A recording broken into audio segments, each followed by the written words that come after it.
I'm Andrew Schwartz, and you're listening to The Truth of the Matter, a podcast by CSIS where we break down the top policy issues of the day and talk with the people that can help us best understand what's really going on.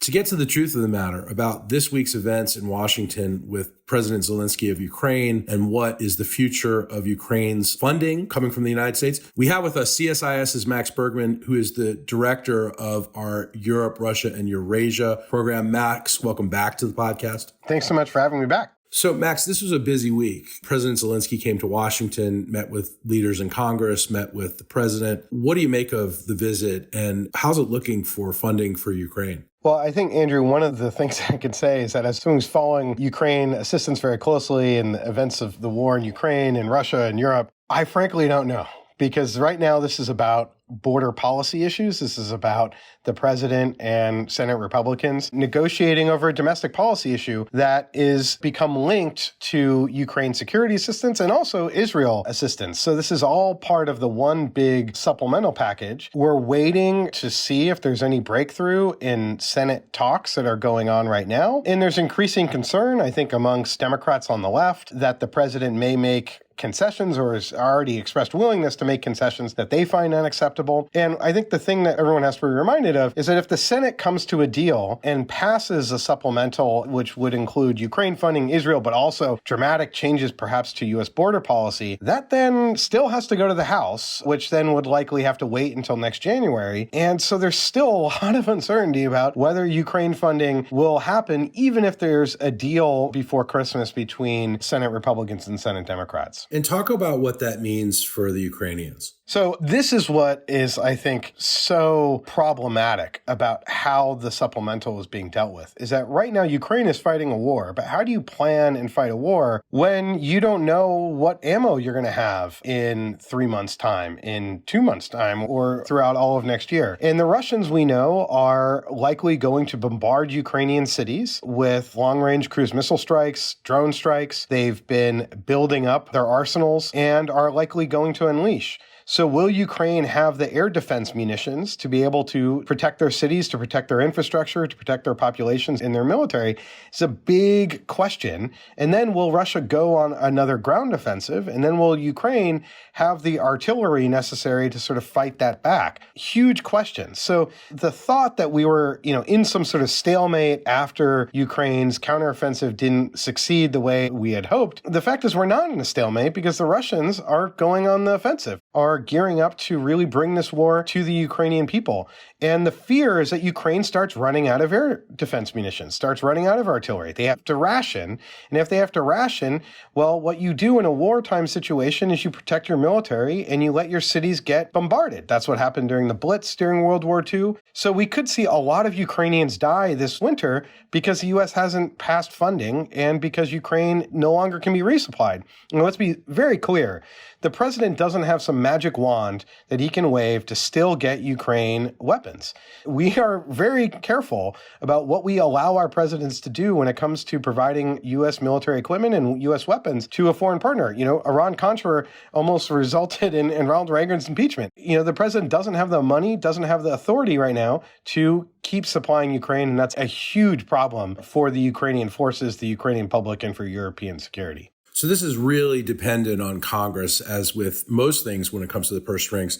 This is a matter of national security, but yet Congress is really calling the shots here. Yeah, no, this is fundamentally requires Congress to act. And Congress did something really big in 2022, which is that they increased the amount of money in accounting terms, the amount of equipment that the president could basically take from the U.S. military and give it to a foreign partner in Ukraine, from $100 million a year, million with an M, that's what it normally is, to $14.5 billion. And so that has been the lifeline, the IV drip from U.S. military warehouses straight to the Ukraine front lines. But as of October 1st, that money reset, and that money reset back to $100 million. And there's still some money left over. Administration's being very careful at how they spend whatever they have left from the previous fiscal year, but it's running out. And when it runs out, it's gone. And that is I think, a huge problem. And that's why we see Vladimir Putin in the Kremlin at his, annual call-in question and answer session and call-in show, sort of licking his lips and saying that he feels very good about where they are in the war because of Western weakness. Okay, so Zelensky comes to Washington this week. He goes up to Capitol Hill. What does he tell them up on Capitol Hill? I think what he tells them is that this is essential for Ukraine's survival and Ukraine's security. This is the session that I think the administration was hoping to have with the Senate a few weeks earlier before there was the initial vote on the supplemental. And what happened is that session, which was going to have very senior U.S. national security leaders talk about the dire state of the war and the implications for Ukraine, well, it became a shouting match over U.S. border policy issues. And they, I think, smartly pulled Zelensky from having a virtual appearance at one of those sessions because they didn't want Zelensky to talk to Senate Republicans and have Senate Republicans then vote against it. So I think this was an important visit. Zelensky could highlight the need. But what's interesting now is that you don't hear a lot of talk about Ukraine right now when you're reading the press covering kind of congressional machinations. This is very much about kind of the internal Senate Republican politics with how that's going to interact with the House Republicans, but also the 2024 election and what this would mean for Biden's reelection terms and congressional Democrats getting upset with the president making compromises. We're not hearing a lot about what's at stake for Ukraine. And that's inevitable because when you suddenly get tied in with one of the thorniest domestic political issues there is, well, that's where the inevitable attention is. So it's pretty concerning. But I mean, the hope is that this sort of all comes together in one grand deal that then is announced and that then the House ends up approving shortly in the new year and that Ukraine funding happens, as does Israel funding. Has Zelensky given the Biden administration and the Congress an indication of what is the drop dead time here? When are they really going to become extremely vulnerable without U.S. aid? I think they would probably want to keep that fairly quiet. But what you can tell is when you look at U.S. funding packages for Ukraine, we are now down to the bare bones. We are providing air defense munitions and very little else. And the amount of money being provided to Ukraine now is, we used to have big announcements of packages in the billions, then they're in the hundreds of millions. Now we're at $100 million level announcements. And what I think the administration is doing is begun to start to really ration our aid to Ukraine based off of how much money we see left. And that is not a good position for Ukraine to be in, particularly heading into this winter. Given that the situation is so dire for the Ukrainians, what are they doing to mitigate their circumstances? Are they rationing themselves? What are they doing on the ground? I mean, they must have to be thinking about this in a completely different way strategically. It's a great question. And I think one of the things the Ukrainians would say is, well, we've been rationing throughout this war. We've always had to ration. But I think what's essentially happened here is a bit of whiplash for the Ukrainians. What they were hearing, I think, from the administration was the administration constantly telling them, no, we're going to be there for you. Don't worry, America follows through. Now, I think the administration really wanted that to be the case. I think they were hopeful that would be the case, but they couldn't guarantee it. But yet we were kind of implying that it was a done deal. So I think over the last month, 6 weeks, the Ukrainians probably have had to come to realize that, this funding is in real jeopardy, even if there's sort of quiet confidence that it would still happen. So they need to start taking steps to, I think, entrench at the front lines, sort of really start digging in. I think they may have waited too long and now, it's cold and the ground is largely frozen. So this makes entrenching very difficult. So they may have waited a bit too long to do that. And now they have this huge, vast front line to defend. So I am sure they are really thinking about, well, what do we do if Russia does X, if Russia goes on the offensive here or there, or how do we defend our cities and in infrastructure? What missile strikes are we just going to let happen to sort of preserve our certain artillery? I've heard of some scenarios where the Ukrainians are starting to put machine guns on the back of pickup trucks to sort of shoot down drones, and that sort of puts them on the right side of the cost curve. So I think we're seeing that sort of thing. The Ukrainians, their ingenuity knows no bounds, but unfortunately, they're going to have to really MacGyver their way, I think, through this winter. and 2024 if U.S. aid doesn't come good. So they're, I think, starting to take these measures, but they may have waited too long, in part because they believed in the United States coming through. And it's hard to really fault them there. And it's hard to fault the administration for wanting to reassure partners. On the other hand, we could be in a situation where we really wish we had a frank conversation with the Ukrainians back in August, September about steps they needed to take ahead of this winter. So, Max, you mentioned that today, December 14th, we're talking in the afternoon, Vladimir Putin had his annual news conference and he said some pretty inflammatory things. What did he say, and how much of it is just bluster and how much of it is real? Well, he said a lot and not very much also during his multi-hour question and answer session. I think the major takeaway is that if anyone thought that now that the war is sort of stalemated, well, the Ukrainians and Russians should just sit down and have negotiations. I think you needed to watch some of the clips of Putin talking about Ukraine, talking about their goals and objectives of continuing to denazify Ukraine, of demilitarizing Ukraine, of sort of teaching Ukraine a lesson, and effectively bringing Ukraine to heel as a country. Well, it doesn't look like Russia's goals and objectives have changed at all.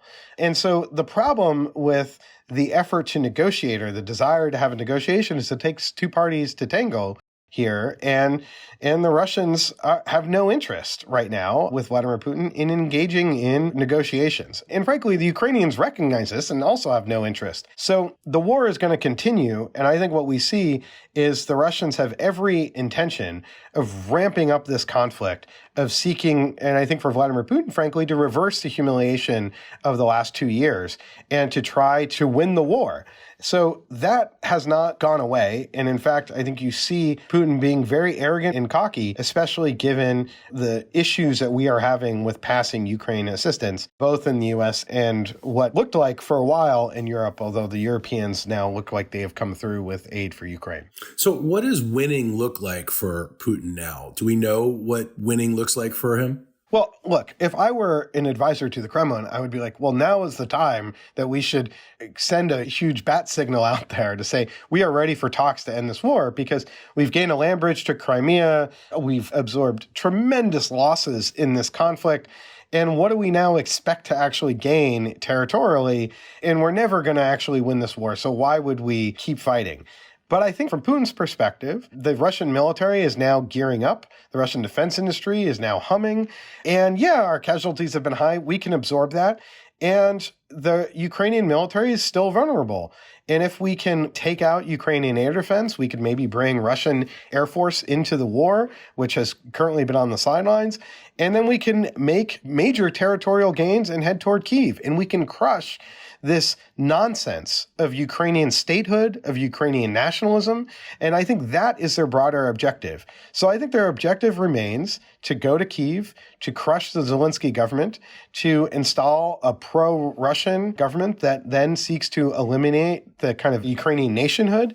And from that, I think they would go on a massive effort to sort of kill or expel or imprison Ukrainian patriots within Ukraine. It would be very bloody. So I think they see an effort to subjugate Ukraine much the way that they've subjugated the occupied territories that they currently have of Ukraine. So I think the goal is not all that different than it was in February 2022. And frankly, I find that somewhat shocking, but we are where we are. I don't get to pick the leader of Russia. And frankly, no Russians actually get to pick the leader of Russia, but Putin is the leader.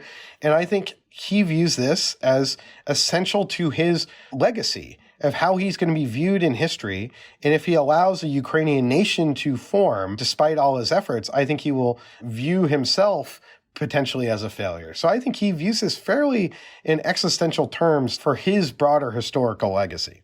That makes him even more dangerous, doesn't it? I think so. And I think there will be a sense of cockiness that he was right in doubting the credibility of the West's willingness to stick to this. And that Russia, yeah, we had mistakes in the beginning of the war, I think you would say. But look, now we're ramping up our defense industrial production. And just like in World War II, we absorbed everything the Wehrmacht and Hitler had to throw at us. And then eventually we got our act together and responded. Napoleon, similarly. So I think he will view this in the great tradition of Russia absorbing blows and then giving it all their might in response. And I think that's the narrative of how he kind of sees the coming year of 2024, as this is now the Russians going on the offensive, and that when Russia goes on the offensive and really mobilizes, man, look out, because, it won't just be Ukraine that we take, but it could be Europe as well. So given all that, and despite the complexities of U.S. funding apparatus for Ukraine, at the same time, we're also seeing, today, the EU paving the way for Ukraine to join the EU, and Putin sees that as well. What does that mean in this whole calculation? Well, I think at the very least, the Europeans have come through. They're voting on providing $50 billion in assistance to Ukraine. So a very significant amount. It's over 3 years. It's largely on the economic financial side. So very important to Ukraine's economy. We've also seen the German government sort of announce a continuation of security assistance, despite the fact that they have real budget issues. So in some ways, the Europeans came through on the aid side. And then they've also agreed to open up accession talks with Ukraine, which is sort of the final step for Ukraine to join the European Union. And before anyone gets very excited about this, this will still take a long time. But what this does is allow the EU and Ukraine to begin negotiating sort of chapter by chapter in the EU's lengthy body of law to start going through and start really bringing Ukraine more in line with EU law and EU systems. And so it's a really important step, I think, particularly symbolically for Ukraine. However, it did come with a very significant price. And this is, I think, leaving many people in Brussels with a sense of unease and disquiet of whether they actually did the right thing. And that price was freeing more than 10 billion euros to Viktor Orban's corrupt government. Viktor Orban of Hungary basically held the EU hostage, held Ukraine hostage, and said that he wasn't going to vote for the funding for Ukraine or for Ukraine to move forward on EU membership. And it turned out the EU was willing to sort of pay the ransom. And the problem with paying the ransom is that there's going to be future hostages that are taken by Viktor Orban, and there'll be more ransoms to pay. And the other problem is that this was, I think, a real test, because the EU was finally using its financial leverage, which is incredibly substantial, for democracy and rule of law issues. And what it turned out is there's an easy way out where if you're willing to block everything, well, the EU will eventually come around and cave. So in some ways, it's a great day for Ukraine, maybe not the best day for the European Union and democracy and rule of law within the European Union. And I think that there's going to be a lot of questions asked. Ursula von der Leyen, who's the president of the European Commission, leaving a lot of people within the EU very angry about how this was dealt with. And it limits the EU's credibility to deal with this sort of hostage taking in the future. And Max, what's the big takeaway for the Biden administration this week after these events? The Biden administration's obviously dealing with other foreign policy issues at the same time, Israel, even, Guyana, for instance, with Venezuela. What is the takeaway from the Biden administration? What are they saying following Zelensky's visit? I think what they're saying is that we got to get this funding through because, look, this isn't just about Ukraine. Right? If the funding fails to go through, Ukraine will be on the ropes. It'll be terrible for the Biden administration. Ukraine is a major part of their kind of foreign policy. Be bad for Biden in 2024. But for the broader credibility of the United States, if you're an ally and partner of the United States around the world that is dependent on the U.S. for your security, you are looking at this and are somewhat terrified. Because here is a country fighting for democracy and freedom against one of America's longest adversaries of the last 100 years. Russia has been probably our fiercest adversary. And we're going to suddenly tie their security assistance to our border policy disputes. And you are looking at that and be like, I don't know if I can rely on America at all for my security. And I don't care if you're Taiwan or Korea or Japan or Australia or countries in Latin America that rely on the U.S. for anything. You're looking at this and have to question whether America will be there for you. Whether, your foreign policy issue, whether you're Taiwan, will the U.S. provide aid or will Democrats sort of demand the child tax credit in return for that assistance? And that's then complicating, I think, how U.S. foreign policy works in a way that makes it really hard to rely on the United States. So I think this is a big test in this coming week or weeks of not just U.S. support for Ukraine, but the U.S. as a reliable ally and partner globally. And that has huge ramifications for countries around the world and for the United States writ large. So I think the Biden administration is looking at Ukraine aid through that lens as well, and is incredibly concerned about the potential failure of funding. Max Bergmann, thanks as always for coming on the podcast and giving us a lot to think about. Really appreciate your time. Thanks for having me, Andrew. If you enjoyed this podcast, check out our larger suite of CSIS podcasts. From Into Africa, The Asia Chessboard, China Power, AIDS 2020, The Trade Guys, Smart Women, Smart Power, and more. You can listen to them all on major streaming platforms like iTunes and Spotify. Visit csis.org/podcasts to see our full catalog.